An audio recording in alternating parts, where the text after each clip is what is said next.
আসসালামু আলাইকুম প্রিয় দর্শক, অন্য মঞ্চের আলাপ চাইতায় আপনাদের সকলকে আমন্ত্রণ জানাচ্ছি। নমস্কার, আমি তরুণ ঘোষ। বাংলাদেশে তো একটা অভাবনীয় ঘটনা ঘটে গেল। এবার বাংলাদেশ এবং ভারতের মধ্যেকার পরিস্থিতিটা আপনাদের জানাবো। প্রথমে ভারতের পরিস্থিতিটা একটু জানাই। সার্জিও ঘোর, তার সঙ্গে মিটিং হওয়ার পর দীনেশ ত্রিবেদী একদম ফিরে তিনি সামান্য খাওয়া দাওয়া করে দিল্লির উদ্দেশ্যে রওনা হন।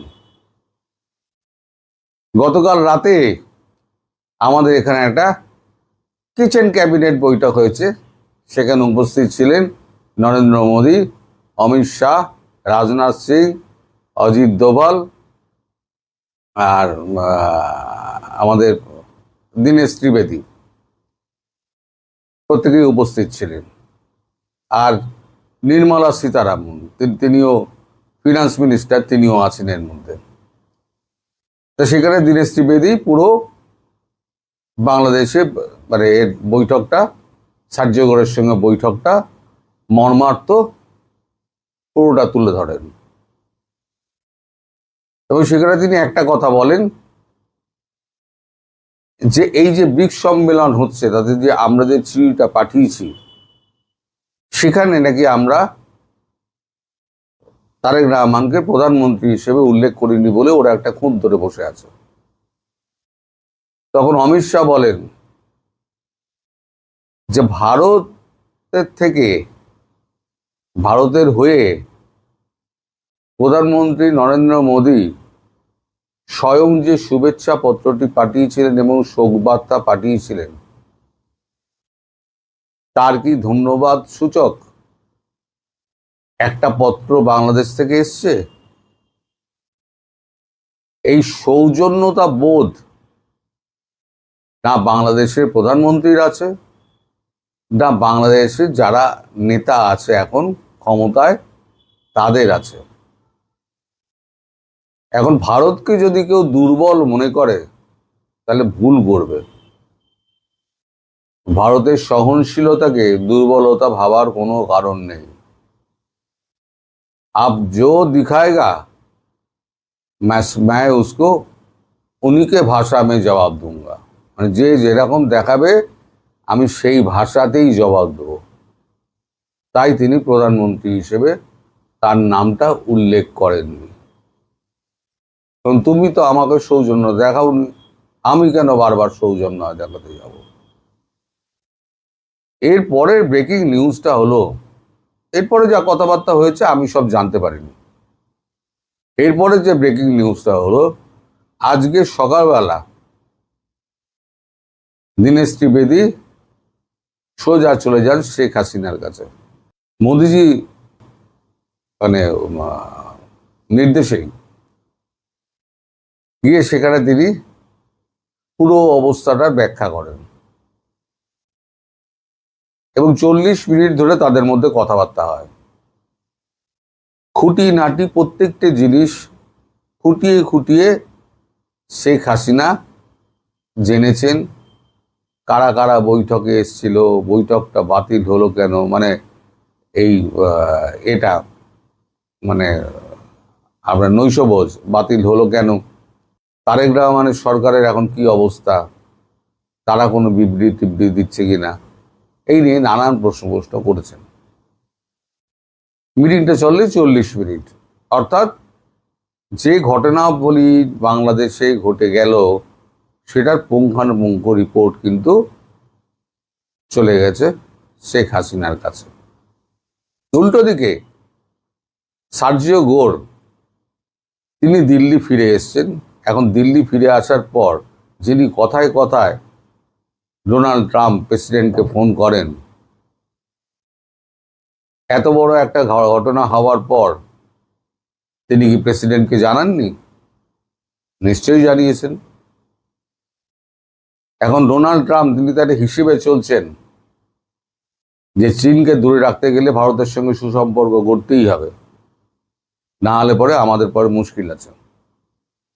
ভারত যদি চীনের দিকে ঘেঁষে যায় তাহলে ইন্দো প্যাসিফিকে আমরা ঝামেলায় পড়ে যাব, এবং এই ব্রিক্স গঠনের যে প্রচেষ্টা, ডি-ডলারাইজেশন, সেটাতে আরো এক ধাপ ওরা এগিয়ে যাবে। ফলে চীনের থেকে ভারতকে আলাদা করতে গেলে ভারতের যে দাবি, সেই দাবিটাকে কিন্তু মান্যতা দিতে হবে। এবার সময় এসে গেছে আমাদের গুটিয়ে নেওয়ার পালা, বাংলাদেশ থেকে ব্যাগপত্তর গুটিয়ে নেওয়ার পালা।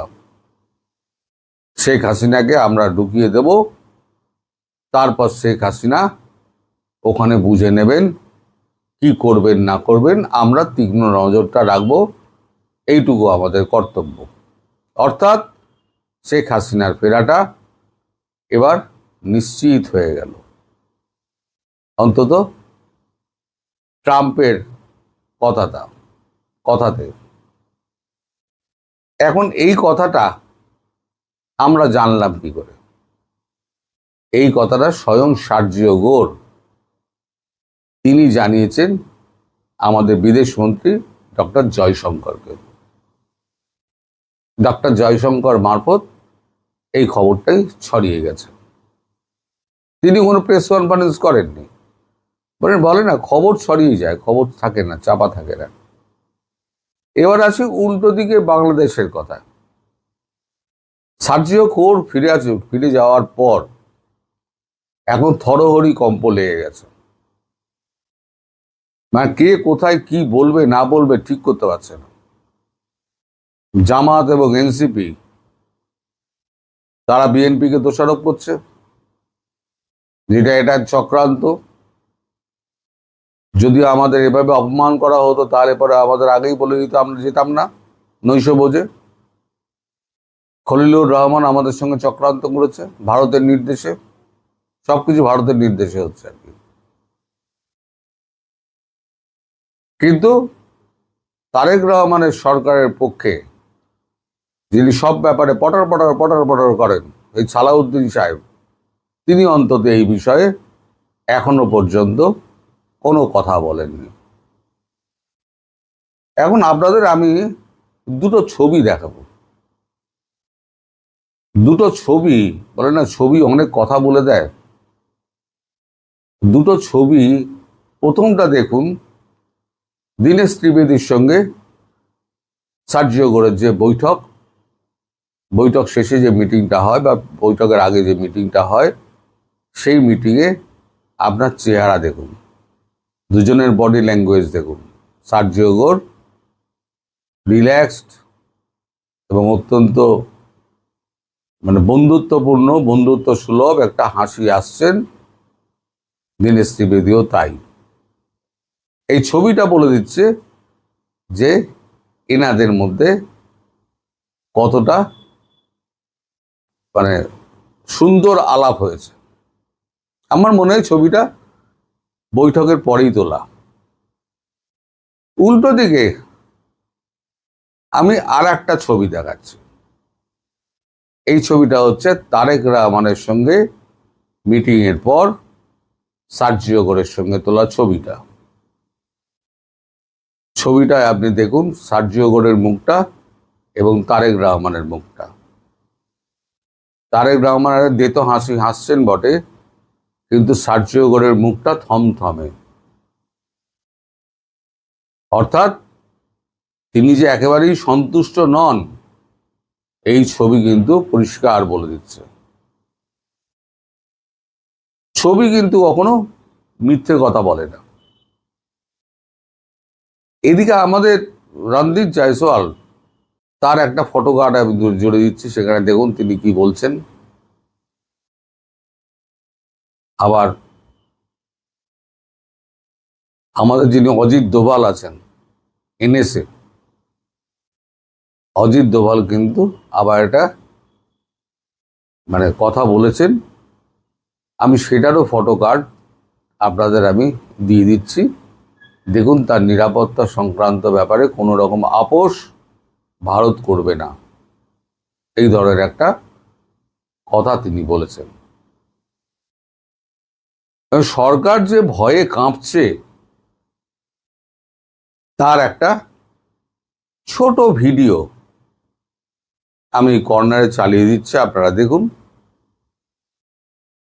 দেখলে আপনারা বুঝতে পেরে যাবেন যে ভেতরে ভয় কতটা ঢুকেছে, অর্থাৎ আওয়ামী লীগ ফিরে আসছে এই ভয়টা কতটা ঢুকেছে। ভিডিওটা দেখুন, আমি চুপ করে পাশে বসে থাকবো। যদি এই সরকার ব্যর্থ হয়, মনে রাখবেন বাংলাদেশে কেউ বাস করতে পারবেন না, কেউ বাস করতে পারবেন না। এর চেয়ে সিনসিয়ার গভর্নমেন্ট, এর চেয়ে সিনসিয়ার প্রধানমন্ত্রী বাংলাদেশের ইতিহাসে আর আসবে না, ছিল না। আর এইবারে কমিটমেন্ট যদি আমরা ফেল করি জুলাই অভ্যুত্থানের পরে, মনে রাখবেন আমরা শেষ হব না, আপনারাও শেষ হবেন। কেউ কারো বাড়িতে থাকবেন না, ডিউটিতে থাকবেন না, কারণ সবার আমল নামা সবাই জানতেছে কে কি আমরা করতেছি। আমি খুব ভদ্রোচিত ভাষায় বলে গেলাম, অত্যন্ত আবেগ অনুরোধ নিয়ে আপনাদেরকে বলে গেলাম। এবার সব থেকে বড় মুশকিলে পড়েছেন আমাদের জামায়াত ইসলামের আমির এবং এই এনসিপির ছোকরাগুলো। কারণ এই যে বলছেন আমাদের সকলের আমলনামা সবার কাছে আছে, আমলনামা কার কাছে থাকবে? আমলনামা আছে আওয়ামী লীগের কাছে। আওয়ামী লীগ ফিরলে পরে, ফেরাটা এখন শুধু সময়ের অপেক্ষা। আওয়ামী লীগ ফিরলে পরে ফুল প্রসাদ আচ্ছা করে তো চড়াবে, সে তো বুঝতেই পারছে। এখন আওয়ামী লীগের নেতাদের ভারতবর্ষে ঠাঁই হয়েছিল, এদের ঠাঁই কোথায় হবে সেই নিয়ে এরা এখন খুব চিন্তিত। এখন জাহাজে করে পালাবে না নৌকায় করে পালাবে সেটা হচ্ছে পরের ব্যাপার। আমি যে আপনাদের বলেছিলাম না সেপ্টেম্বর, আমি কোনো গণৎকার হিসেবে আমি বলিনি, আমি পারিপার্শ্বিক অবস্থা এবং লোকের সঙ্গে কথাবার্তা বলে আমি যেটুকু আন্দাজ করেছিলাম তাতেই আমি বলেছিলাম যে সেপ্টেম্বর, খুব বেশি দেরি হলে। তারপরে আবার একটা ভিডিওতে বলেছিলাম সেপ্টেম্বরও হয়তো লাগবে না, তার আগেই ফিরে যাবেন শেখ হাসিনা। এবার ট্রাম্পের ব্যাপারটা কি? ট্রাম্প বুঝে গেছে যে এখানে ভারতকে আমার কাছে রাখতে হবে, বাংলাদেশ যাই ভাঁড়বে, শেখ হাসিনাকে ঢুকিয়ে দাও, আমরা ওপর দিকে নজর রাখবো, আর ভারতের সঙ্গে আমরা সুসম্পর্ক রেখে চলবো যাতে চীনকে দূরে রাখা যায়। এবার আপনাদের কাছে আমার একটা প্রশ্ন আছে, জবাবটা আপনারা দেবেন।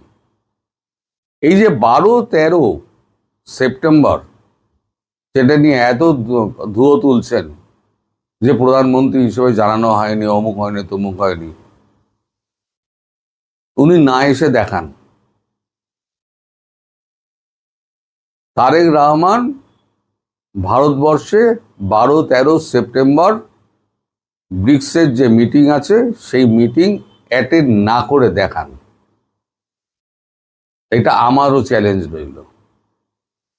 যদি আসেন তাহলে ভালো, আর যদি না আসেন তাহলে আরো ভালো। কোনোটাতেই ভারতবর্ষের কোনো অসুবিধে নেই, ভারতবর্ষ তার নিজস্ব গতিতে চলবে এবং ভারতবর্ষ সহনশীল বলে আপনারা যাচ্ছে তাই বলে যাবেন, সহ্যের একটা সীমা আছে, সেই সীমা আপনারা অতিক্রম করে গেছেন। এইবার বলে না ঝি মেরে বউকে শেখানো, এটাই হবে। বাংলাদেশকে আক্রমণ করলে বাংলাদেশ ছাতু হয়ে যাবে, বাংলাদেশকে আক্রমণ করে লাভ নেই, কারণ আবার ঘুরতে হবে ভারতকেই, কেউ টাকা দেবে না। ভারত এই মুহূর্তে চাইছে না, আর ভারতের ভেতরে এখন ইন্টারনাল এত সমস্যা রয়েছে, ওই ঝামেলা ভারত এখন জড়াবে না। কাঁটা দিয়ে কাঁটা তোলা হচ্ছে সব থেকে ভালো, তাই উপযুক্ত পথটাই ভারত ধরেছে। এবার আপনারা অপেক্ষা করুন, এই আগস্টের মধ্যে, আমি আজকে আগাম ঘোষণা করে দিলাম, লিখে রেখে দিন, এই আগস্টের মধ্যে তারেক রহমান সরকার গদি উল্টাবে। এখন তিনি লন্ডন পালাবেন না কোথায় যাবেন সেটা তিনিই ঠিক করবেন। আর জামাত আর এনসিপি তাদের কি হবে ঈশ্বরই জানে। সবাই ভালো থাকবে। এখন এতদিন ধরে আপনার ইউনূস সরকার, তারপরে যারা আছে তারা বলল যে শেখ হাসিনাকে ফেরত দাও, শেখ হাসিনা কেন আসছে না। এখন বঙ্গবন্ধু কন্যা যখন বললেন যে আমি দেশে ফিরব, এবং তিনি বললেন যে আমার বিরুদ্ধে আমার অনুপস্থিতিতে বিচার করে মৃত্যুদণ্ড দেওয়া হয়েছে, এবং আমি জানি যে আমাকে কারাগারে যেতে হবে কিংবা আমাকে ফাঁসিতেও ঝুলিয়ে দিতে পারে। এটা জানার পরেও কিন্তু তিনি বলেছেন যে তিনি আসবেন। তাহলে পরে এটাকে উনার উনার যে দীর্ঘ প্রায় অর্ধ শতাব্দীর পলিটিক্যাল ক্যারিয়ার, সেটা যদি আপনি বিশ্লেষণ করেন তাহলে পরে তো বিন্দু মাত্র কোনো সন্দেহ থাকার কোনো অবকাশ নেই। তিনি ফিরবেন। তিনি ডিসেম্বরের আগেও ফিরতে পারেন, কিংবা ডিসেম্বরে না ফিরলেও তিনি কিছুদিন পরেও ফিরতে পারেন, কিন্তু তিনি ফিরবেন, এটা কিন্তু মনে রাখতে হবে। এবং তিনি কিন্তু উনি কিন্তু বলেছেন যে উনি গ্রেপ্তার করা হোক আর ফাঁসি দেওয়া হোক, উনি কিন্তু ফিরবেন। এবং ওনার সাহস নিয়ে কারো কোনো এতটুকু দ্বিধাদ্বন্দ্ব থাকা উচিত। মতামত এবং বিশ্লেষণ জানতে চাই। ডক্টর ইউনূস আমলে বাংলাদেশের শত শত শিক্ষককে স্কুল, কলেজ, বিশ্ববিদ্যালয় থেকে অপমান, লাঞ্ছিত করে মবের মাধ্যমে বের করে দেওয়া হয়েছে। একটি নির্বাচিত সরকার আসলো, কিন্তু সেই আগের মব কালচার ততটা না থাকলেও ঢাকা বিশ্ববিদ্যালয়ের মধ্যে বেশ কিছু ঘটনা ঘটেছে। এর আগে প্রফেসর নাজির হাসান করিমুল্লাহ সহ কয়েকজনকে ওখান থেকে চাকরিচ্যুত করা হয়েছে। এবার আরো 4 জনকে করা হলো, এবং শোনা যাচ্ছে এই খর্গ যদি বলি সেটা চলতেই থাকবে। এবং সম্ভবত আমরা যদি খবর পেলাম কাবেরী গাইন, তার বিরুদ্ধে একটা তদন্তের উদ্যোগ নেওয়া হয়েছে। এই যে একটা ধারা ইউনূস আমল থেকে শুরু হলো, শিক্ষকদেরকে ঢাকা বিশ্ববিদ্যালয়ে মবস্টাররা একদম মব করে বের করে দিয়েছে এমন হয়েছে। আপনি একজন সম্মানিত শিক্ষক, আইন বিভাগের শিক্ষক, আপনার কাছে জানতে চাই এই ট্রেডিশন কতটা আমাদের জাতির জন্য মঙ্গল, এটার কুপ্রভাব বা এফেক্ট কি হতে পারে? প্রফেসর হাফিজুর রহমান কার্য। আপনাকে ধন্যবাদ আতিক রহমান পূর্ণিয়া। আপনার মাধ্যমে যারা দেখছেন এবং শুনছেন তাদের শুভকামনা। ঢাকা বিশ্ববিদ্যালয় ধরেন যে 1921 সালে প্রতিষ্ঠিত হওয়ার পরে তখন তো পূর্ববঙ্গ ছিল, পরবর্তীতে পূর্ব পাকিস্তান, তারপরে বাংলাদেশ। তো পূর্ববঙ্গ কিংবা পূর্ব পাকিস্তান, বাংলাদেশ, এই যে ভূখণ্ড, এই ভূখণ্ডের ভেতরে আপনার এই বিশ্ববিদ্যালয়টা মোর দ্যান ইউনিভার্সিটি। এটা আসলে বিশ্ববিদ্যালয়টা যে আপনার শিক্ষা এবং গবেষণার যে কাজটা, তার অতিরিক্ত এটা জাতি গঠনের ক্ষেত্রে। এবং আপনার এখানে এই ভূখণ্ডে একটা শিক্ষিত মধ্যবিত্ত, যারা পাকিস্তান আন্দোলনের নেতৃত্ব দিয়েছেন, যারা মুক্তিযুদ্ধেও নেতৃত্ব দিয়েছেন। সুতরাং এই বিশ্ববিদ্যালয়টাকে শুধুমাত্র বিশ্ববিদ্যালয় বললে ভুল হবে, এর চেয়ে অনেক বড় এর জাতি গঠন সহ শিক্ষিত মধ্যবিত্ত গঠনের যে ভূমিকা, এবং বিভিন্ন ক্ষেত্রে এটার যে ভূমিকা, সেটার কারণে একটা সময় এটা অক্সফোর্ড অফ দ্য ইস্ট হিসেবে স্বীকৃতি পেয়েছিল। এটার শিক্ষা, গবেষণা এবং অন্যান্য ক্ষেত্রে বলা হতো যে জাতিকে দিক নির্দেশনা প্রদান করে। কিন্তু আমরা আনফর্চুনেটলি সেই জায়গাটা নষ্ট করে ফেলেছি। ঢাকা বিশ্ববিদ্যালয়কে যেভাবে সারা দেশের মানুষ সম্মান করতো, সেই জায়গাটা নেই এখন। ধরেন তারপরেও 80-র দশকে যখন স্বৈরাচার বিরোধী আন্দোলন হয়েছে, আপনার সাবেক প্রধানমন্ত্রী বঙ্গবন্ধু কন্যা শেখ হাসিনা, তারপরে সাবেক প্রধানমন্ত্রী খালেদা জিয়া, স্বৈরাচার বিরোধী আন্দোলন যখন হচ্ছিল, তারা কিন্তু আমাদের ঢাকা বিশ্ববিদ্যালয়ের শিক্ষক সমিতি, তখন অধ্যাপক সাদউদ্দিন আহমেদ সভাপতি ছিলেন, এখানে এসে কিন্তু তারা মিটিং করে গিয়েছে। আমি বলছি যে বিশ্ববিদ্যালয়ের যে মর্যাদা এবং জাতির যে একটা সম্মান, সেটা বোঝার জন্য। কিন্তু আসলে সেই জায়গাটা আমরা নষ্ট করেছি। এবং এখানে যে শিক্ষক রাজনীতি ছিল এক সময়, শিক্ষক রাজনীতি, ছাত্র রাজনীতি,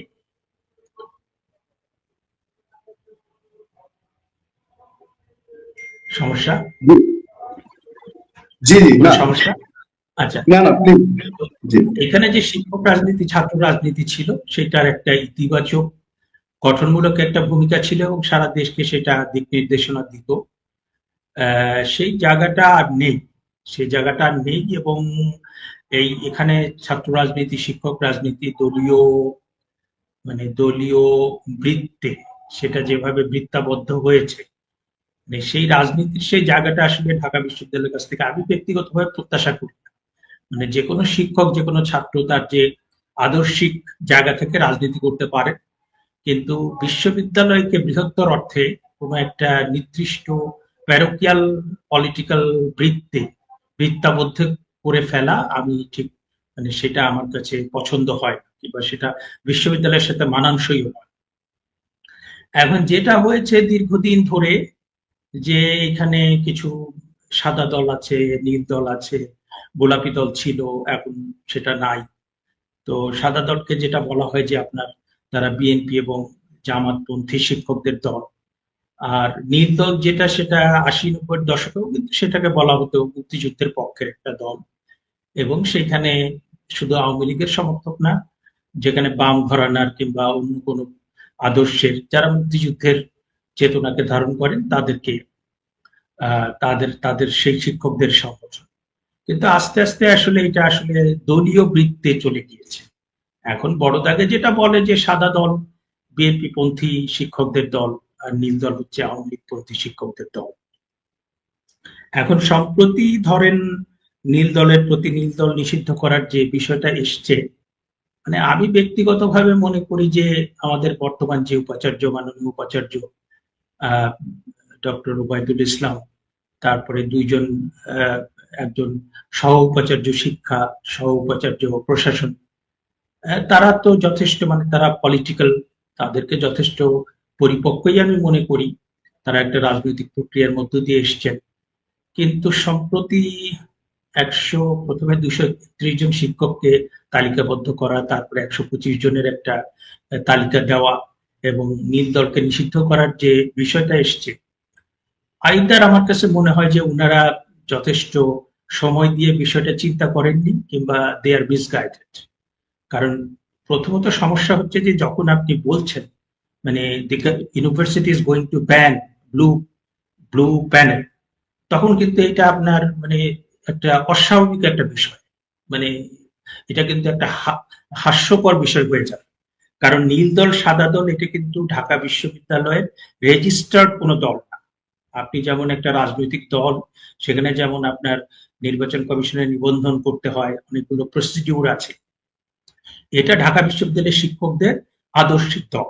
হ্যাঁ, এবং যে কোনো শিক্ষক সেখানে যেতে পারেন, এটার জন্য কোনো আপনার সদস্য পদ নাই, ওইভাবে কোনো ফর্মালিটি নাই, এটা আদর্শ ভিত্তিক দল। আপনি যখন নিষিদ্ধ করার কথা বলবেন তখন তো তার কিছু আইনি কাঠামো লাগবে। আর আদর্শ ভিত্তিক দল আপনি তো মানে আদর্শ ভিত্তিক কোনো কিছু তো আপনি মানে নিষিদ্ধ করতে পারেন না। নিষিদ্ধ করে সেটাকে আপনার পরিস্থিতি আরো খারাপ হয়।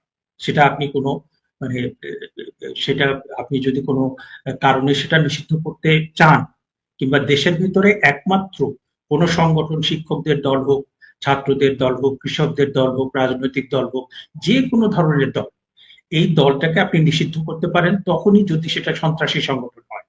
যদি সেটা হয় যে আপনার যে সেটা রাষ্ট্রবিরোধী কর্মতৎপরতার সাথে জড়িত, যদি সেটা সার্বভৌমত্ব বিরোধী কর্মতৎপরতার সাথে জড়িত, তখন আপনি সেটাকে ব্যান করতে পারেন।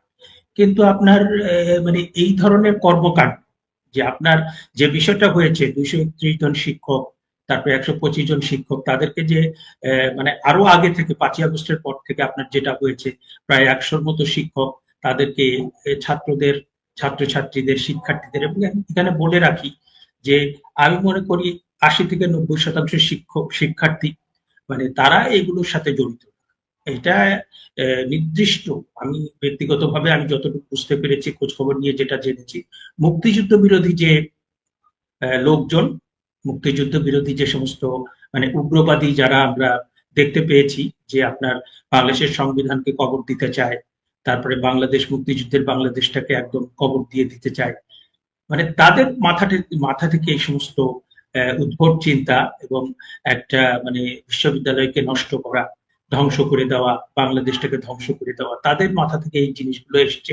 এবং তারা শিক্ষকদের, ছাত্রছাত্রী দিয়ে দিয়ে আপনার অভিযোগ করিয়েছে যে এরা হচ্ছে স্বৈরাচারের দোষর, এবং এরা হচ্ছে ওই স্বৈরাচারকে নানাভাবে আপনার সহযোগিতা করেছিল।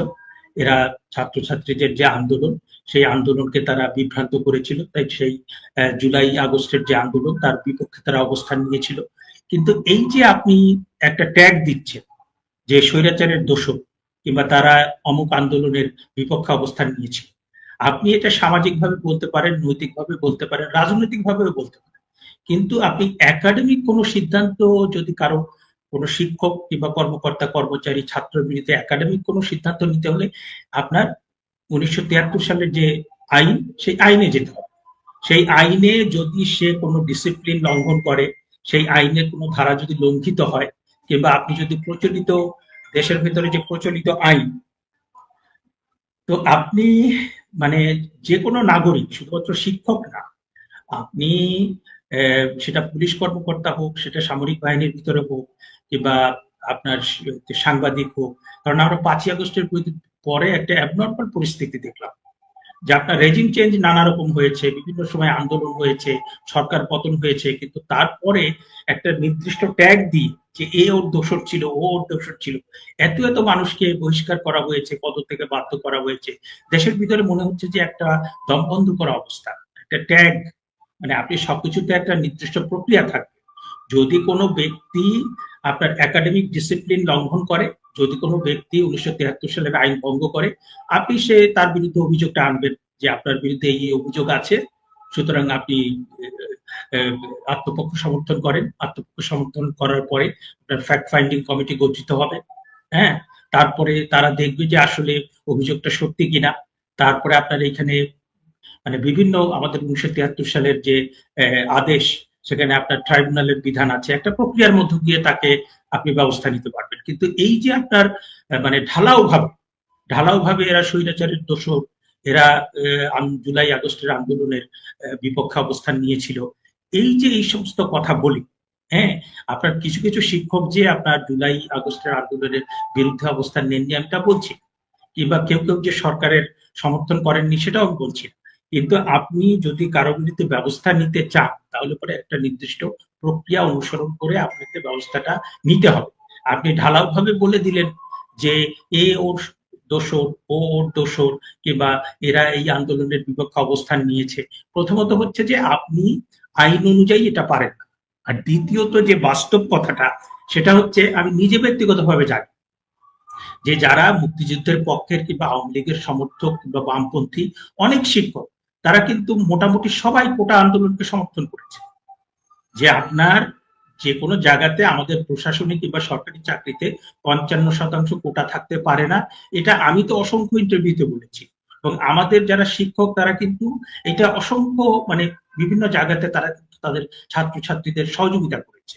কিন্তু যেটা হয়েছে, এক দফার আন্দোলন যখন হয়েছে তখন কিন্তু সবাই সরে এসেছে, এবং এক দফার আন্দোলন যখন তারা গেল এবং যে নাশকতা করে গেল, পরবর্তীতে আমরা যে সমস্ত তথ্য উপাত্ত পাচ্ছি, এখন তো আমরা দেখছি যে পুরো বাংলাদেশটাকে মানে ধ্বংস করে দেওয়ার একটা চক্রান্ত করে তারা মাঠে নেমেছে। এবং আপনি জানেন যে অন্যতম প্রধান একজন সমন্বয়ক, সে বলেছে যে প্রথম 2 সপ্তাহ যে আন্দোলন চলেছে, সেই আন্দোলন ছাত্রলীগের যারা হল শাখার নেতৃবৃন্দ তাদের সহযোগিতায় চলেছে। সুতরাং আপনি এখন মানে এবং আপনার এখন তাদের নিজেদের তরফ থেকে সমালোচনা করা হচ্ছে যে তারা যখন কয়েকজন সমন্বয়ক তাদেরকে গ্রেপ্তার করে ডিবি অফিসে নিয়ে যাওয়া হয়, তখন তারা লিখিত দিয়েছিল যে আমরা আন্দোলন প্রত্যাহার করছি, আমরা সরে যাচ্ছি। তারপরে 19শে জুলাই থেকে প্রাইভেট ইউনিভার্সিটি নেমেছে। ওই প্রাইভেট ইউনিভার্সিটি এবং মফস্বলের লোকজন না নামলে এই আন্দোলন কিন্তু সফল হতো। এবং তারও পরবর্তীতে তারা যে আন্দোলনটা করেছে with the consent of the cantonment, এখানে যে আর্মি এস্টাবলিশমেন্ট তাদের সম্মতি নিয়ে তারা কিন্তু আন্দোলনটা করেছে।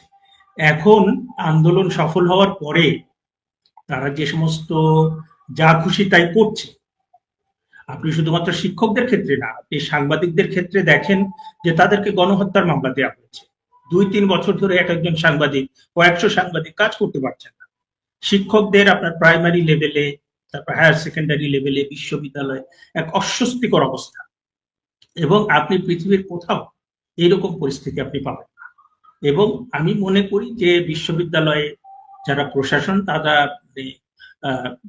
সবাই প্রাজ্ঞ, এবং তারা বর্তমানে যে মানে তারা যদি কোনো শিক্ষক কিংবা কর্মকর্তার বিরুদ্ধে কোনো ব্যবস্থা নিতে চান, তাহলে পরে ডিউ প্রসেস অফ ল, আপনার 1973 সালের যে আদেশ, সেই আদেশের ভিতরে স্পষ্ট করে লেখা আছে যে কোন প্রক্রিয়ার মধ্য দিয়ে একজন শিক্ষক কিংবা কর্মকর্তার বিরুদ্ধে ব্যবস্থা নেওয়া যাবে, এবং একদম সেটা প্রমাণিত তথ্যের ভিত্তিতে। কারণ অধিকাংশ ক্ষেত্রে যেটা হয়েছে, কোনো সুনির্দিষ্ট তথ্য প্রমাণ নাই, শুধুমাত্র কথা হচ্ছে একটা, উনি স্বৈরাচারের দোষর, আর একটা হচ্ছে যে ছাত্রছাত্রীরা অভিযোগ করেছে, এবং এই ছাত্রছাত্রীরা খুবই গুটি কতক কয়েকজন ছাত্রছাত্রী, এবং তারা এমন একটা ভয়ের পরিবেশ তৈরি করেছে যে অন্যান্য শিক্ষার্থীদের তারা বাধ্য করেছে এগুলো করার জন্য। সুতরাং এরকম একটা পরিস্থিতি যদি হয়, তাহলে পরে আমি যেটা মনে করি যে এখানে ডক্টর মোহাম্মদ ইউনূস তিনি একটা বিদেশি মিশন নিয়ে এসেছিলেন, যে এখানকার মানে বাংলাদেশের যেটা রিসোর্স সেটা তিনি কিভাবে বিদেশের হাতে তুলে দিতে পারেন। মার্কিন যুক্তরাষ্ট্রের সাথে একটা চুক্তি হয়েছে, আমরা জানি যে সেটার মধ্য দিয়ে বাংলাদেশের কৃষি, বাংলাদেশের ব্যবসা বাণিজ্য, বাংলাদেশের সামরিক সরঞ্জাম, অনেক ক্ষেত্রেই আমরা রাশিয়া কিংবা চীনের কাছ থেকে যদি কিছু কিনতে চাই, তাহলে পরে কিন্তু মার্কিন যুক্তরাষ্ট্রের অনুমতি দিতে হবে। এবং এই ইউনূস সরকার তার, আপনি দেখবেন যে বাংলাদেশের সেনাবাহিনী, পুলিশ, শিক্ষা, ব্যবসা বাণিজ্য সবকিছু কিন্তু তারা একদম, আমার কাছে মনে হয় যে আপনার বিশ্ববিদ্যালয়ের প্রশাসন মানে যদি তারা কিছু করতে চান, তাহলে পরে ডিউ প্রসেস অফ লতে করা উচিত। এবং এটা যে কোনো একটা, এর আগেও আমরা দেখেছি বিভিন্ন সময়ে যে যারা ক্ষমতায় থাকে তারা ক্ষমতার দম্ভে অনেক অপরিণামদর্শী সিদ্ধান্ত নিয়ে থাকে, এবং ওইটার পরিণাম তারাও ভোগ করে। হ্যাঁ, সুতরাং এই যে আপনি একদম আইন কানুন ছাড়া একদম কিছুমাত্র অনির্দিষ্ট অভিযোগের ভিত্তিতে ট্যাগ দিয়ে আপনি যেভাবে শিক্ষকদের বিরুদ্ধে ব্যবস্থা নিচ্ছেন, এবং এটার ভেতরে আপনার যে সমস্ত শিক্ষকদের বিরুদ্ধে ব্যবস্থা নেওয়া হচ্ছে, তারা কিন্তু অনেকেই মানে সেই আপনার অক্সফোর্ড, ক্যামব্রিজ, তারপরে মার্কিন যুক্তরাষ্ট্র, তারপরে অস্ট্রেলিয়া, কানাডা, জাপান, অনেক ভালো জায়গা থেকে পড়াশোনা করে এসেছেন, এবং প্রত্যেকটা মানুষের একটা আদর্শ থাকবে। এবং আমি ব্যক্তিগতভাবে মনে করি আপনার 2001 থেকে 2006 পর্যন্ত আপনার তখনকার যে সরকার ছিল, সেই সরকারের অনেক কর্মকাণ্ড কিন্তু মানুষকে ক্ষুব্ধ করেছে। ওই সরকারের অনেক কর্মকাণ্ড কিন্তু দেশে বিদেশে সমালোচিত হয়েছে। তার মানে এই না ওই দলের যারা সমর্থন করে, ওই দলের যারা শিক্ষক, তারা কিন্তু ওই সমস্ত কর্মকাণ্ডকে সমর্থন করেন না। আবার একইভাবে আমি দেখেছি যে আপনার জুলাই আগস্ট এই সময়টাতে যে সরকার ছিল, তারা যে সমস্ত ভুল ভ্রান্তি করেছেন, কিংবা তাদের তরফ থেকে যে সমস্ত মানে শক্তি প্রয়োগ করা হয়েছে, সেই শক্তি প্রয়োগের প্রেক্ষিতে অনেক ছাত্র কিংবা আপনার শিশু তারা যে নিহত হয়েছে, সেই সমস্ত কর্মকাণ্ড কিন্তু মানে তাদের যারা সমর্থক, শিক্ষিত সমর্থক, শিক্ষক কিংবা সাংবাদিক কিংবা সরকারি কোনো কর্মকর্তা কিংবা যারা সচেতন, তারা কিন্তু এটাকে সমর্থন করেন, কখনোই করেন না। আমি নিজে দেখেছি 2001 থেকে 2006 পর্যন্ত দুইটা প্যারালাল গভর্নমেন্ট চলেছে, এবং দুইটা প্যারালাল গভর্নমেন্ট চলাতে ওই সময় কিন্তু মানুষের ভিতরে অনেক ক্ষোভ তৈরি হচ্ছে। এমনকি আমি জানি যে বিএনপির ঊর্ধ্বতন নেতৃবৃন্দ আপনার ওই একটা ভবনে গিয়ে তারা ঘন্টার পর ঘন্টা বসে থেকেছেন, কোনো অ্যাপয়েন্টমেন্ট পান না, এবং সেই জিনিসগুলো কিন্তু তাদের যে শিক্ষক, তাদের সাংবাদিক, তাদের অনেককে ক্ষুব্ধ করেছিল। কিন্তু তারা কিন্তু মানে ওই দলের ওই ভুল ভ্রান্তি কিংবা খারাপ কাজকে কিন্তু সমর্থন করেন।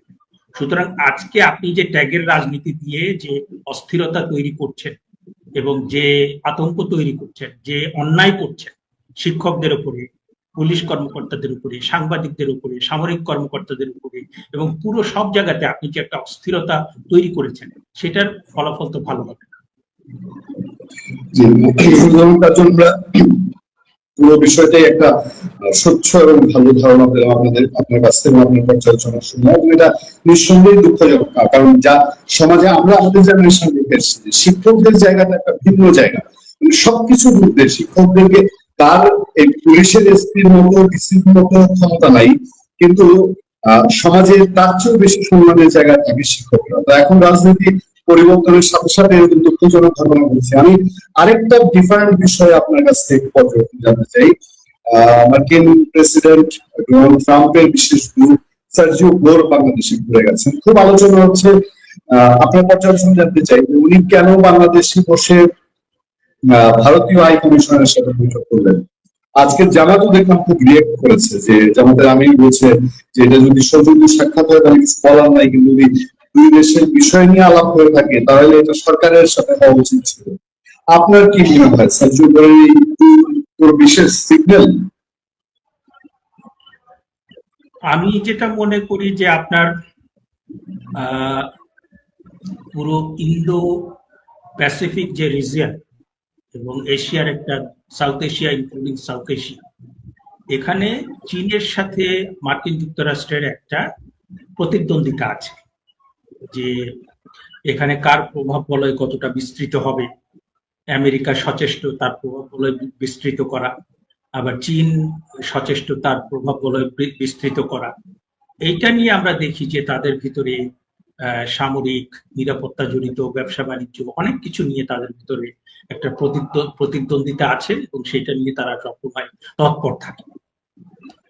এবং এই যে আপনার সাউথ এশিয়া এবং ইন্দো প্যাসিফিক যে রিজন, এখানে কিন্তু আপনার একটা জিনিস স্পষ্ট যে মার্কিন যুক্তরাষ্ট্র এবং ভারত, তাদের ভেতরে যে স্বার্থ, তাদের অনেক ক্ষেত্রে তাদের স্বার্থটা অভিন্ন, এবং তাদের দুজনের ভিতরে একটা স্ট্র্যাটেজিক কিন্তু আপনার বন্ধুত্ব, স্ট্র্যাটেজিক একটা মানে কৌশলগত একটা পার্টনারশিপ তাদের ভিতরে কিন্তু বিদ্যমান। এখন এইটাকে আবার সরল রেখায় দেখাও ঠিক হবে না, কারণ একটা সময় ছিল যে মার্কিন যুক্তরাষ্ট্র তারা ভারতের চোখ দিয়েই কিংবা ভারতের মাধ্যমেই সাউথ এশিয়াতে তারা তাদের পলিসি নির্ধারণ করে। কিন্তু গত অনেকদিন ধরে আমরা দেখছি বাইডেন প্রশাসনের সময় থেকে যে তারা কিন্তু আর ওই বিশেষ করে বাংলাদেশের ক্ষেত্রে তারা ভারতের চোখ দিয়ে এই জিনিসগুলোকে দেখছে না, তারা সরাসরি হ্যান্ডেল করছে।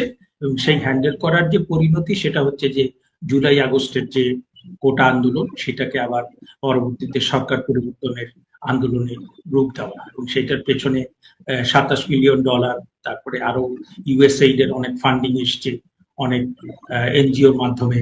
আবার স্নাইপার রাইফেল কারা ব্যবহার করেছে আমরা জানি না। এটা মানে দেশি বিদেশি একটা শান্তিপূর্ণ আন্দোলন যদি হতো, সেই আন্দোলনে যদি সরকার পতন হতো, তাহলে আমার কিছু বলার ছিল না। আমরা তো 69-এর গণ অভ্যুত্থান সম্পর্কে জানি। আমরা বঙ্গবন্ধু যখন সরকার গঠন করেন তখন তো জাসদও অনেক আন্দোলন করেছে, পরবর্তীতে সামরিক সরকারের বিরুদ্ধে আন্দোলন হয়েছে। তা আমরা তো মানে অনেক রকম আন্দোলন হয়েছে, সরকার পতন হয়েছে, সরকার নতুন করে গঠিত হয়েছে।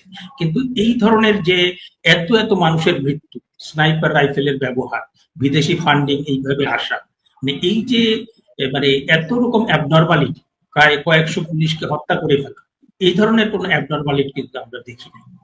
হ্যাঁ, তো এখন বিষয়টা হচ্ছে যে আপনার মার্কিন যুক্তরাষ্ট্র এবং ইন্ডিয়া, তারা যদি বাংলাদেশ পলিসিতে একই থাকতো তাহলে পরে এই এত কিছু হতো না।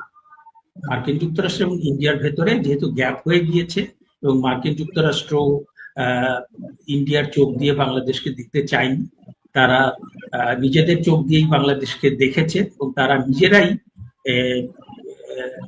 ইন্দো প্যাসিফিক যে রিজিয়ন, এখানকার আমাদের যে এখন মোটামুটি আমরা সেটা সাবেক প্রধানমন্ত্রী বঙ্গবন্ধু কন্যা সেটা বলেছিলেন, কিন্তু এখন মোটামুটি এটা স্পষ্ট যে সেন্ট মার্টিন দ্বীপ এবং বঙ্গোপসাগর, এইখানে মার্কিন যুক্তরাষ্ট্র তাদের একটা সামরিক ঘাঁটি কিংবা কোনো একটা লজিস্টিক কিংবা কোনো একটা ফ্যাসিলিটি তারা চায়, যাতে করে তারা মিয়ানমার এবং চায়না, বঙ্গোপসাগর, এই পুরো এলাকাতে তারা একটা নজরদারি করতে পারে। হ্যাঁ, যদিও তারা, আমি যতটুকু জানি, রোহিঙ্গাদের মধ্য দিয়ে, রোহিঙ্গা ক্যাম্পের মধ্য দিয়ে তারা ইনডিরেক্ট নজরদারিটা জারি রেখেছে। কারণ আপনি দেখবেন যে যত ইউরোপিয়ান ইউনিয়ন, জাতিসংঘ, মার্কিন যুক্তরাষ্ট্র যারা সফরে আসে, তাদের একটা নির্দিষ্ট রোহিঙ্গা ক্যাম্প সফর এটা কমন, এবং এইটা ওয়েস্টার্ন একটা স্ট্র্যাটেজি যে তারা ওইটার মধ্য দিয়ে একটা নজরদারি, একটা ভিন্ন রকম তৎপরতা তারা পরিচালনা করে, প্রথম থেকেই ছিল। এবং সেইটা তারা নিজেদের নানা রকম বাহিনীর মধ্য দিয়ে যেমন করে, আমাদের এখানে নানা রকম civil society, human rights organisation তাদের মাধ্যমে করে। হ্যাঁ, তো এখন যেটা হয়েছে যে মার্কিন যুক্তরাষ্ট্র তারা কিন্তু মানে তারা একটা পলিসি নিয়ে সেটাতে স্টিক করে বসে থাকে না। তারা কিন্তু কোনো একটা দেশের ক্ষেত্রে একটা পলিসি নিলে সেটা কতটুকু কাজ করছে, তাদের স্বার্থ উদ্ধার হচ্ছে কিনা, সেখানে পরিস্থিতি কতটা পরিবর্তন হচ্ছে। সুতরাং এইখানে মানে বিষয়টা হচ্ছে কয়েকটা মানে সার্জিও গোর এবং আমাদের খলিলুর রহমান সাহেব, আমাদের পররাষ্ট্রমন্ত্রী, তাদের ভিতরে কি আলাপ হয়েছে আমরা মানে নানা রকম স্পেকুলেশন, নানা রকম কথাবার্তা শুনেছি, কিন্তু কি আলাপ হয়েছে অনেক কিছুই আমরা জানি। তবে আমরা যেটা স্পষ্ট করে জানি সেটা হচ্ছে যে সার্জিও গো তিনি এখানকার যে ইন্ডিয়ান হাই কমিশনার তার সাথে এসে একটা মিটিং করেছেন এবং সেটা মানে সেটা সবার মধ্যে একটা অন্যরকম প্রশ্ন জন্ম দিয়েছে, অন্যরকম একটা কৌতূহল জন্ম দিয়েছে যে তিনি ইউকের যে রাষ্ট্রদূত তার সাথে হাই কমিশনার তার সাথে মিটিং করলেন না, ইউরোপিয়ান ইউনিয়নের সাথে মিটিং করলেন না, চায়নার সাথে মিটিং করলেন না, শুধুমাত্র ভারতের হাই কমিশনার দীনেশ ত্রিবেদী তার সাথে কেন মিটিং করলেন? হ্যাঁ, এটা একটা প্রশ্নের জন্ম দিয়েছে। আর একটা হচ্ছে যে আপনার যে মিটিংটা হয়েছে তারপরে পররাষ্ট্রমন্ত্রী খলিলুর রহমান উনি অনেক বিষয়ে প্রশ্ন করেছে, তিনি শুধু না না না না না বলেছেন। অথচ আমরা জানি যে আপনার সার্জিও গো তিনি মূলত এসেছেন যে বাংলাদেশের পররাষ্ট্র নীতি নতুন সরকার সেটা তারা কোন ডাইরেকশনে চলবে, এটা কি চীনপন্থী হবে নাকি ভারতপন্থী হবে নাকি যুক্তরাষ্ট্রপন্থী হবে নাকি সবাইকে নিয়ে চলবে, এইটা বুঝতে কিন্তু তারা এসেছেন। মার্কিন যুক্তরাষ্ট্রের কিছু আপনার নিজস্ব স্বার্থের জায়গা আছে, যেমন তারা চীনকে কোনোভাবে ছাড় দিবে না, তারা কিন্তু রাশিয়াকে কোনোভাবে ছাড় দিবে না। এবং আপনি দেখবেন যে সাম্প্রতিক সময় কিন্তু মার্কিন যুক্তরাষ্ট্রের যারা বিশেষ দূত মানে তারা কোথাও সফরে গেলে মানে তারা একই সাথে বিশেষ দূত এবং একই সাথে তারা রেজিম চেঞ্জ এক্সপার্ট। সুতরাং তারা কোনো দেশে গেলে সেখানে সেটা নিয়ে নানা রকম উৎকণ্ঠা শুরু হয়ে যায় এবং তারা ওই দেশ পরিত্যাগ করার পরে অনেক অ্যাবনর্মাল পরিস্থিতি মানে তৈরি হয়। যেমন কিছুদিন আগে সার্জিও গো তিনি কিন্তু নেপালে গিয়েছেন এবং নেপালে যাওয়ার পরে সেখানকার প্রধানমন্ত্রী তার সাথে ওনার দেখা হয়, কয়েকজন মন্ত্রীর সাথে দেখা করেছেন এবং উনি মানে নেপাল ত্যাগ করার পরে আমরা দেখলাম যে কিছুদিনের ভিতরে নেপাল অশান্ত হয়ে গেল, কয়েকজন নিহত হলো, সেখানে কারফিউ জারি করা হলো। আবার আপনার মনে থাকবে ডোনাল্ড লু, উনি তো ওনাকে রেজিম চেঞ্জ এক্সপার্ট বলা হতো, উনি যখন পাকিস্তান গিয়েছিল বিশেষ করে ইমরান খান রাশিয়াতে গিয়ে যখন ইউক্রেন রাশিয়া যুদ্ধ এখন প্রায় মানে শেষের দিকে যুদ্ধটা কিংবা অনেক দুর্বল হয়ে গিয়েছে, কিন্তু তখন রাশিয়া ইউক্রেন যে যুদ্ধটা ছিল ওই সময় আপনার ইমরান খান রাশিয়াতে সফর করাতে মার্কিন যুক্তরাষ্ট্র প্রচন্ড ভাবে ক্ষুব্ধ হয়েছে। তারা কোনোভাবে চায়নি যে পাকিস্তান মার্কিন বলয় থেকে রাশিয়ার দিকে ঝুঁকে যাক এবং সেই জন্য কিন্তু ডোনাল্ড লু উনি গিয়ে বলেছিলেন যে তার যে একটা বার্তা ছিল যে ইমরান খানকে যে কোনোভাবেই ক্ষমতাচ্যুত করতে হবে। এবং ডোনাল্ড লু পাকিস্তান পরিত্যাগ করার পরেই মাসখানেকের ভিতরেই কিন্তু আমরা দেখলাম ওখানে অনাস্থা ভোটে ইমরান খান তিনি ক্ষমতাচ্যুত হলেন এবং পরবর্তীতে তাকে কারাগারে যেতে হলো। সুতরাং এই যে আপনার মানে বেশ কিছু ঘটনা যে মার্কিন যুক্তরাষ্ট্রের যারা দূত, বিশেষ দূত এবং কোনো একটা নির্দিষ্ট রিজিয়নে যাদেরকে দায়িত্ব দেওয়া হয়েছে মার্কিন স্বার্থ দেখভাল করার জন্য, তারা একই সাথে মার্কিন যুক্তরাষ্ট্রের স্বার্থ দেখভাল করছেন, আবার একই সাথে মানে আমাদের মতো দুর্বল যে সমস্ত যেখানে গণতন্ত্র দুর্বল, যেখানে অর্থনীতি দুর্বল, যদিও মানে অন্তত 5ই আগস্টের ঘটনাগুলোর পরে আমার কাছে মনে হয়েছে যে 5ই আগস্টের আগে আমাদের অর্থনীতিটা বেশ ভালোই চলছিল, নানা রকম অভিযোগ ছিল টাকা পাচার, তারপরে ব্যাংকিং ব্যবস্থা দুর্বল হওয়া, কিন্তু তারপরেও যে অর্থনীতিটা এত শক্তিশালী হচ্ছে সেটা কিন্তু আমার কাছে একটা মানে $1 মিলিয়ন কোয়েশ্চেন যে এত রকম পাচার হচ্ছে, এত কিছু হচ্ছে, তারপরে কি করে পদ্মা সেতু করা তো চারটিখানি কথা না, মেট্রো রেল করার তো চারটিখানি কথা না, তারপরে এত বড় বড় অবকাঠামো যে হচ্ছে, আপনার পৃথিবীর কোথাও কিন্তু ওই পাচার দুর্নীতি 100% রোধ করা যায় না। হ্যাঁ, একটা কন্ট্রোলের মধ্যে থাকতে হয়। এবং আমাদের 5ই আগস্টের আগে যে বলা হলো টাকা পাচার হচ্ছে, দুর্নীতি হচ্ছে, 5ই আগস্টের পরে তো তার চেয়ে বেশি, আমরা তো সেটা তো করতে দেখলাম না। এবং 5ই আগস্টের পরে তো আমার শিক্ষা, আমার স্বাস্থ্য, আমার বিশ্ববিদ্যালয়, আমার পুলিশ, আমার প্রশাসন, আমার ব্যবসা বাণিজ্য সবই তো দেখতেছি ধ্বংসের পথে। কোথাও তো আমি পজিটিভ কিছু দেখছি না। সুতরাং আমার কাছে যেটা মনে হয়, সার্জিও গোর তিনি এসে মার্কিন যুক্তরাষ্ট্রের যে ইন্টারেস্ট, তাদের যে চাওয়াটা, সেটা তিনি জানিয়ে গিয়েছেন। সম্মানিত দর্শক, গত প্রায় 2 মাস ধরে বাংলাদেশের রাজনীতিতে সার্জিও গোর এই শব্দটি, এই নামটি এত বেশি উচ্চারিত হচ্ছে, অবস্থা দৃষ্টে মনে হচ্ছে যে এই ভদ্রলোক বাংলাদেশের ভাগ্য বিধাতা হয়ে গেছেন এবং তাকে যেভাবে পোর্ট্রেট করা হচ্ছে বিভিন্ন সামাজিক মাধ্যমে, এমনকি মূলধারার গণমাধ্যমে, এতে করে মনে হচ্ছে যে he is more powerful than even mister Donald Trump. এটাই মনে হচ্ছে। আমাদের এই বাংলাদেশে এই যে এখন ওপেন সিক্রেট যে একটা রেজিম চেঞ্জ হয়েছে, তার সরকারের যে পরিবর্তন হয়েছে, এটা আমেরিকা করে দিয়েছে। এবং একথা এখন সবাই বলছে যে গত 2 বছর ধরে যারাই মন্ত্রী হয়েছেন, এমপি হয়েছেন, তারপর রাষ্ট্র চালাচ্ছেন, তাদের মাথার উপর আমেরিকার হাত আছে। এখন আমেরিকার হাত সরাসরি কোনো ক্ষেত্রে আছে, ধরেন প্রধানমন্ত্রীর উপরে আছে, প্রধানমন্ত্রী মন্ত্রীকে বানিয়েছেন। এইভাবে মানে আমেরিকা যাকে অপছন্দ করে এরকম একটা লোকও এই সরকারের ধারে কাছে যেতে পারেনি।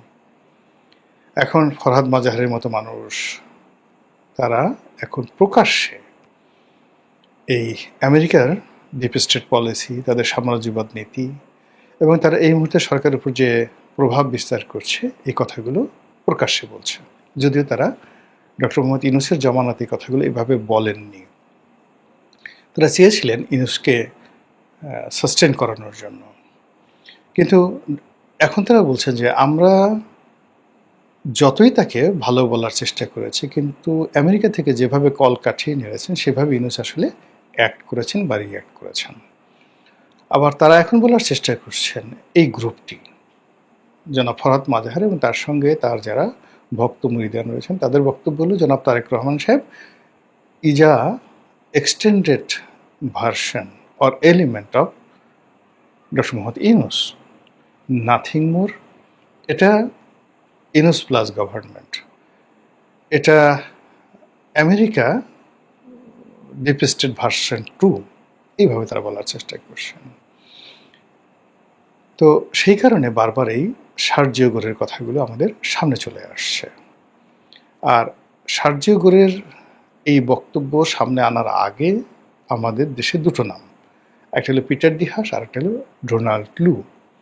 তার মধ্যে মিস্টার ডোনাল্ড লু, তিনি বাংলাদেশের রেজিম চেঞ্জ করেছেন, পাকিস্তানের রেজিম চেঞ্জ করেছেন, শ্রীলঙ্কার রেজিম চেঞ্জ করেছেন, এবং এটা মানে ক্লাইভকে যেভাবে পাক ভারত উপমহাদেশে ইতিহাসের একজন পট পরিবর্তনকারী, আপনি যেভাবে বলেন না কেন, পট পরিবর্তনকারী হিসেবে বিবেচনা করা হয়, তার চাইতেও মিস্টার ডোনাল্ড লু আমাদের এই পাক ভারত উপমহাদেশে তার এই রেজিম চেঞ্জের পলিসির কারণে অমর হয়ে থাকবেন।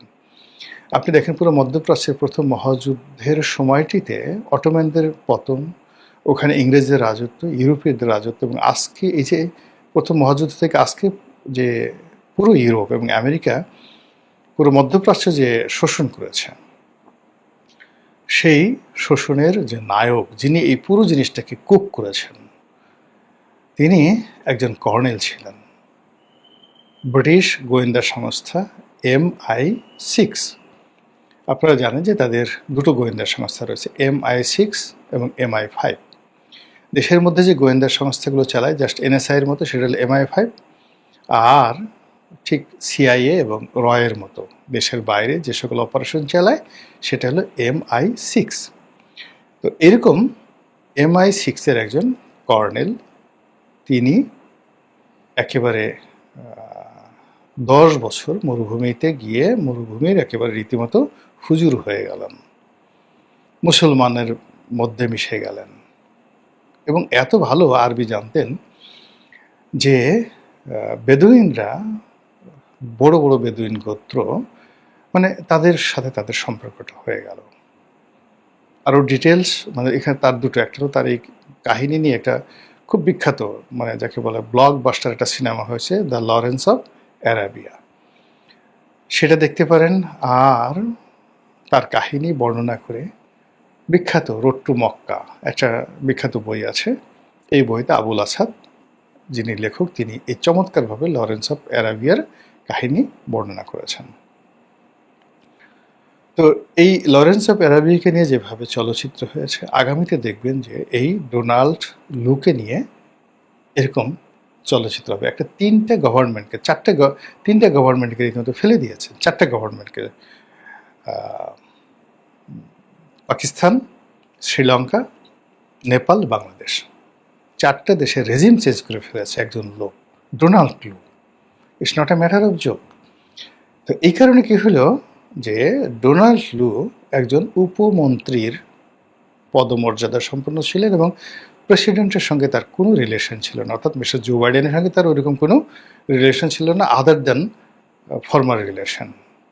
তিনি শুধুমাত্র দক্ষিণ পূর্ব এশিয়ার উপমন্ত্রী ছিলেন, বিশেষ দায়িত্বপ্রাপ্ত ছিলেন, ডিপ স্টেটের পলিসিটা বাস্তবায়ন করতেন এবং একটা ফান্ড তিনি পেয়েছিলেন। তো সেটা দিয়ে তিনি যদি এই কাজ করতে পারেন তাহলে মিস্টার সার্জিও গোর, তিনি অ্যাজ এ হোল প্রথমত প্রেসিডেন্টের খুব ঘনিষ্ঠ, ডোনাল্ড ট্রাম্পের খুব ঘনিষ্ঠ, দ্বিতীয়ত বয়সে তরুণ, তৃতীয়ত হলো অত্যন্ত ধনাঢ্য, ব্যবসা বাণিজ্য করে এই অল্প বয়সে হাজার হাজার কোটি ডলারের মালিক হয়ে, হাজার হাজার কোটি টাকার মালিক হয়ে তিনি এই দক্ষিণ পূর্ব এশিয়ার বিশেষ দায়িত্বপ্রাপ্ত প্রতিনিধি রূপে আসছেন এবং তার দুটো উপাধি এখানে, তিনি ভারতে নিযুক্ত রাষ্ট্রদূত, সম্ভবত মন্ত্রীর পদমর্যাদায়, যেভাবে মনে করেন দীনেশ ত্রিবেদীকে দেওয়া হয়েছে। অর্থাৎ এখানে মন্ত্রী বলে ভুল হবে, একেবারে তাকে বলা হয় যে পুরো মার্কিন স্টেট ডিপার্টমেন্টে যদি একজন লোক থাকে যার সঙ্গে ডোনাল্ড ট্রাম্পের ওয়ান টু ওয়ান রিলেশন, টেলিফোনে কথা বলতে, তার সাথে দেখা করতে, কখনো তাকে কোনো প্রোটোকল মেনটেন করতে হয় না, তিনি মিস্টার সার্জিও গোর। তো সেই সার্জিও গোর প্রথম দায়িত্ব ভারতের রাষ্ট্রদূত, দ্বিতীয় দায়িত্ব হলো এই দক্ষিণ পূর্ব এশিয়ার দায়িত্ব। ফলে তাকে মনে করা হচ্ছে father of Donald Lu. Donald লুর সে father. Donald Lu regime change করে গেছে, কিন্তু চেঞ্জ করা রেজিমে আপনার সাম্রাজ্যবাদী নীতিগুলো প্রতিষ্ঠা করা, যেমন রবার্ট ক্লাইভ রেজিম চেঞ্জ করেছেন, কিন্তু এখানে মৌলজ ভিত্তি তিনি করেছেন লর্ড ওয়ারেন হেস্টিংস। সেই লর্ড ওয়ারেন হেস্টিংস, যিনি কোম্পানির শাসনের একটা প্রথম গভর্নর জেনারেল, প্রথমে গভর্নর হয়ে আসছেন, তারপরে গভর্নর জেনারেল হয়েছেন, 2 দফা, লর্ড ওয়ারেন হেস্টিংস। তো সেই দিক থেকে যদি ডোনাল্ড ট্রাম্পকে আপনি ক্লাইভের সঙ্গে তুলনা করেন, তাহলে মিস্টার সার্জিও গোরকে আপনি তুলনা করতে পারেন ওয়ারেন হেস্টিংস, যিনি আমেরিকান যে পলিসি সেটাকে বাণিজ্যতে রূপ দেওয়া। আমেরিকান যে পলিসি, সেই পলিসি যেহেতু তার তাবেদারি সরকারগুলো এখন এই সকল দেশে আছে, ফলে এই সরকারের উপরে আমেরিকার মিলিটারি পলিসি, সামরিক পলিসিগুলো চাপিয়ে দেওয়া। এখানে আমেরিকার যে কৌশলগত দিকগুলো রয়েছে, কৌশলগত দুটো দিক আছে। প্রথম দিক হলো যে স্থল কেন্দ্রিক, ভূতাত্ত্বিক, মানে ভূমি সংক্রান্ত যে তত্ত্ব এবং ওটাকে ভূরাজনৈতিক। আর একটা হলো ব্লু পলিটিক্স, মানে সমুদ্র জল, যেটাকে অনেকে মানে সেই ব্লু ইকোনমি বলে, সেই ব্লু ইকোনমির ক্ষেত্রে হলো ব্লু পলিটিক্স। তো জিও পলিটিক্স মানে ভূমি থেকে ভূমি, আর একটা হলো ব্লু পলিটিক্স। এখন ব্লু পলিটিক্স হলো এখানে ইন্দো প্যাসিফিক, তাদের যে কৌশলগত ইন্দো প্যাসিফিক যে তাদের প্রযুক্তি রয়েছে, অর্থাৎ প্রশান্ত মহাসাগর থেকে আটলান্টিক, প্রশান্ত মহাসাগর, প্রশান্ত মহাসাগর থেকে ভারত মহাসাগর, ভারত মহাসাগর হয়ে মালাক্কা যাকে বলা হয় প্রণালী হয়ে যেটা বে অফ বেঙ্গলে ঢুকেছে, এই পুরোটা হলো তাদের জন্য একটা রাজনীতি। এখন ভূ রাজনীতিতে তারা বাংলাদেশে একটা করিডোর চাচ্ছে, সেন্ট মার্টিনে তারা একটা ঘাঁটি করতে চাচ্ছে, মায়ানমারে তারা একটা খ্রিস্টান রাষ্ট্র করতে চাচ্ছে আন্ডার দ্য বার্মা অ্যাক্ট। আর তাদের যে প্যাসিফিক কমান্ড ছিল সেই প্যাসিফিক কমান্ডটাকে এনে তারা ইন্দো প্যাসিফিক করলো। ইন্দো প্যাসিফিককে বাদ দিয়ে এখন তাদের বে অফ বেঙ্গল, তাদের যে কৌশলগত ব্লু পলিটিক্স সেখানে চলে আসছে। অর্থাৎ তারা সমুদ্রে তারা আধিপত্য চায় এই অঞ্চলে, এবং আধিপত্য করতে গিয়ে তারা চীনের সঙ্গে কন্ট্রাডিক্ট করতে চায় না, ভারতের সাথে কন্ট্রাডিক্ট করতে চায় না। আর কন্ট্রাডিক্ট করতে না গেলে তাহলে এই বে অফ বেঙ্গলে তারা বাংলাদেশের জলসীমা এবং মায়ানমারের জলসীমা, আমরা যেহেতু চদু মাকড়া পার্টি, আমাদেরকে কান মূল্যেও আমাদের কিছু করার নেই। ফলে আমাদের যে মহীসোপান আছে, আমাদের যে বঙ্গোপসাগরের যে অঞ্চলটুকু আমাদের কর্তৃত্বে আছে, আমাদের এবং মায়ানমারের, এই জায়গাতে তারা মাতুব্বরিটা করতে চায়। এবং এই পুরো কাজটা করার জন্য সর্বময় ক্ষমতা দিয়ে পাঠানো হয়েছে সার্জিও গোরকে। আপনি বুঝতে পারছেন ব্যাপারটা তার গুরুত্বপূর্ণ জায়গাতে। অর্থাৎ কাজ হয়ে গেছে। এখন এখানে যেখানে মিলিটারি পাঠানো দরকার মিলিটারি, যেখানে ব্যবসায়ী পাঠানো দরকার ব্যবসায়ী, যেখানে ধর্ম কর্মের পর সেখানে আপনার যাজকরা আসবে। As a whole British East India Company Lord Warren হেস্টিংসের জমানাতে যেভাবে এসেছিল, যেভাবে তারা সিভিল সার্ভিস করেছিল, যেভাবে তারা মিলিটারি সার্ভিস করেছিল, যেভাবে তারা ইংরেজি ভাষাটাকে এখানে বুঝিয়ে দিয়েছে, ঠিক সেম কাজটা এখন সার্জিও গোরের মাধ্যমে করার জন্য মিস্টার ডোনাল্ড ট্রাম্প তার সবচেয়ে পছন্দের একটা মানুষকে ভারতের রাষ্ট্রদূত করেছে। এখানে আমি আগের যে অংশটাকে আলোচনা করি সেটিকে যদি আপনি দেখেন, তো তাদের ফার্স্ট প্ল্যান হলো বে অফ বেঙ্গল। এখান থেকে তারা সোজা চলে যাবে মালাক্কা প্রণালীতে, যেটা ইন্দোনেশিয়ার মধ্যে আছে। ইন্দোনেশিয়া দুর্বল একটা রাষ্ট্র, এবং ভারতকে যেটা বলা হয়েছে যে ভাই তোমার সাথে আমার অন্য বিজনেস প্রবলেম আছে, যা কিছু আছে, কিন্তু বাংলাদেশ নিয়ে, মিয়ানমার নিয়ে তুমি তোমার স্বার্থ দেখো, আমরা আমাদের স্বার্থ দেখি, এখানে আমাদের কন্ট্রাডিক্ট হবে না। আমরা যে জিনিসগুলো চেয়েছি সেটা আমরা শুধুমাত্র আমাদের সেই জায়গাগুলো আছে। তোমরা যেটা তোমাদের 7 সিস্টার চাচ্ছ, মায়ানমারকে বলা হচ্ছে তোমরা যে জিনিসগুলো চাচ্ছ, কোনো সমস্যা নেই, আমরা সবাই এখানে ভাগাযোগি করে কাজ করি, কোনো প্রবলেম নেই। প্রবলেম হবে চীনের। ফলে চীন তোমাদের শত্রু, আমাদের শত্রু। তো এই জিনিসগুলোর যাতে একটা ডিপ্লোম্যাটিক চ্যানেল চমৎকারভাবে চলে, এই জন্য একেবারে বিশ্বস্ত একজন লোক মিস্টার সার্জিও গোরকে দিল্লিতে পাঠানো হয়েছে। এখন সার্জিও গোর বাংলাদেশে আসার আগে তার বহু টিম, গোয়েন্দা team, military team, FBI team, বহু টিম বাংলাদেশে হয়তো আসছে, আমরা পেপারে দেখেছি বা মানে বিভিন্ন সামাজিক মাধ্যমে দেখেছি। এখন পাসপোর্ট সহ বলে দিয়েছে অমুক লোক এত তারিখে এয়ারপোর্ট থেকে এসে সার্জিও আসার আগে ওয়েস্টিনে উঠেছে, তার ডেজিগনেশন নেই। তারপরে সাবেক সিআইএ এর এত বড় কর্মকর্তা বাংলাদেশে, তো দূরের কথা ভারতেও কখনো আসে না, সেই কর্মকর্তাও বাংলাদেশে এসে এখন পর্যন্ত আছে কিনা আমি জানি না। তো এরকম ঘটনাগুলো ঘটেছে। তো সেই সার্জিও গোর এসে তারপর প্রধানমন্ত্রীর সাথে দেখা করেছে, খলিলুর রহমান সাহেবের দেখা করেছে, কেউ কেউ বলে আওয়ামী লীগের নেতাদের সাথে, একজন নেতার সাথে দেখা করেছে, আরও অনেক বৈঠক হয়েছে, হয়তো গোপন বৈঠক হয়েছে সেই মার্কিন রাষ্ট্রদূতের বাসায়। এবং এখনও তাদের যে সিক্রেট সার্ভিস যেগুলো সামনে চলে আসছে, সেখানে তারা এমন অনেক কিছু করতে পারে যেগুলো আমরা কল্পনাও করতে পারি না। এর ফলে ওনার এই আগমনকে নিয়ে প্রচুর আলোচনা হচ্ছে, সমালোচনা হচ্ছে, এবং যারা প্রো আমেরিকান তাদের বক্তব্য হলো সরকারকে এই সার্জিও গোর একটা রেড সিগন্যাল দিতে আসছে। কেন চীনে গেলা, কেন এই জিনিসগুলো করছো না, কেন ওই জিনিসগুলো করছো না, কেন এটা দিচ্ছ না, কেন এটা করছো না, এই জিনিসগুলো মানে কি কি, সেটা মানবিক করিডোর হতে পারে, সেটা মিলিটারি করিডোর হতে পারে, নানা রকম কথাবার্তা হতে পারে। তো এটাকে আপনি বলতে পারেন যে এই যে হুট করে তিনি যে চলে আসলেন, এটা সার্জিও গোরের অনেকটা সার্জিক্যাল কূটনীতির মতো, মানে ঝড়ো গতিতে আপনার হলো সার্জিক্যাল যেটা অপারেশন করা হয়, এয়ার স্ট্রাইক করা হয়, যে খুব দ্রুত সময়ের মধ্যে একটা দেশে মানে হতচকিত করে ফেলে, সে আউট অফ ইমাজিনেশন কল্পনাও করতে পারে না, কিন্তু শুধু বিমানের সাইরেনটা বাজে। তো সেক্ষেত্রে মিস্টার সার্জিও গোর যেভাবে আসছেন, যেভাবে কথা বলছেন, এত দ্রুততার সঙ্গে মনে হয়েছে যেটা একটা কূটনীতির ঝড়, একটা কূটনীতির সার্জিক্যাল অপারেশন। এখন সেই অপারেশন তো মিস্টার সার্জিও করে গেলেন, আমরা সেটাকে কিভাবে হজম করব, কিভাবে মেনটেন করব, সেটি দেখার বিষয়। মহান আল্লাহ আমাদের সবাইকে হিদায়াত দান করুন এবং হেফাজত করুন। আসসালামু আলাইকুম রহমতুল্লাহি।